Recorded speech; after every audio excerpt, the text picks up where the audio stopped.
Анемия же аз кандуулук оорусу бул кандагы темирдин жетишсиздигинен пайда болгон абал. Себептери туура эмес тамактануу, ичеги карын оорулар, витаминдин жетишсиздиги, чарчоо, стресс жана башкалар. Белгилери баш айлануу, аппетиттин жоктугу, алсыроо, өңдүн кубарышы. Бул пакеттин ичинде 10дон ашык дары чөп бар. Атайын Алтайда технологдор аз кандуулукка пайдалуу дары чөптөрдүн топтомун даярдап келишет. Мисалы, ит мурут, рябинанын мөмөлөрү. Булар иммунитет көтөрөт. Брусника, малина жалбырактары суук тийүүнүн алдын алат. Душица, кипре, иван чайлар аппетитти ачып, тынчтандырат.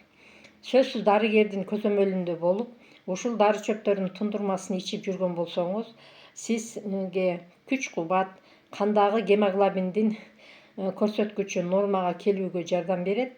Эгер сиз аз кандуулукту өз убагында дарылаган болсоңуз, сиз онкологиялык оорулардын алдын алган болосуз. Ден соолукту бекемдеп, табият менен дарыланыңыз.